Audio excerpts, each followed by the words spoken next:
بسم اللہ الرحمن الرحیم۔ شروع اللہ کے نام سے جو بڑا مہربان اور نہایت رحم والا ہے۔ السلام علیکم ورحمۃ اللہ، کیسے ہو دوستوں؟ امید کرتا ہوں سب ٹھیک ٹھاک ہوں گے اور خیریت سے ہوں گے۔ لالچی کتے کی کہانی۔ ایک دفعہ کا ذکر ہے کہ کسی گاؤں میں ایک لالچی کتا رہتا تھا۔ ایک دن وہ بھوک کی وجہ سے کھانے کی تلاش میں ادھر ادھر گھوم رہا تھا۔ کافی دیر بعد وہ ایک قصاب کی دکان پر پہنچا۔ قصاب کو کتے پر کافی ترس آیا اور اس نے ایک ہڈی اٹھائی جس پر کچھ گوشت تھا اور کتے کی طرف پھینک دی۔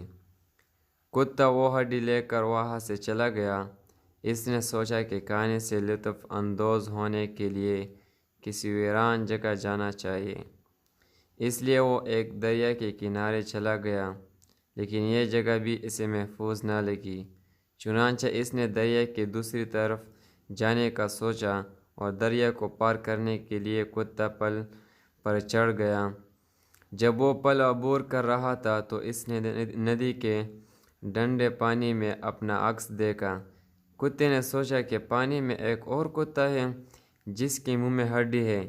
دوسری ہڈی دیکھ کر کتا لالچ میں آ گیا اور دوسری ہڈی کو حاصل کرنے کے لیے وہ اپنی ہی عکس پر بھونکنے لگا۔ منہ کھولتے ہی اس کی ہڈی پانی میں گر گئی۔ لالچی کتے نے اپنی ہڈی بھی کھو دی۔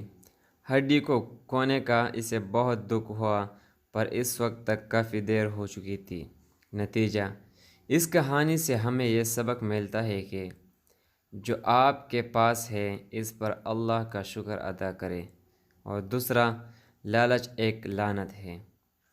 دوستو، اگر ویڈیو اچھی لگے ہو تو چینل کو سبسکرائب کریں اور بیل آئیکن کو پریس کریں۔ شکریہ۔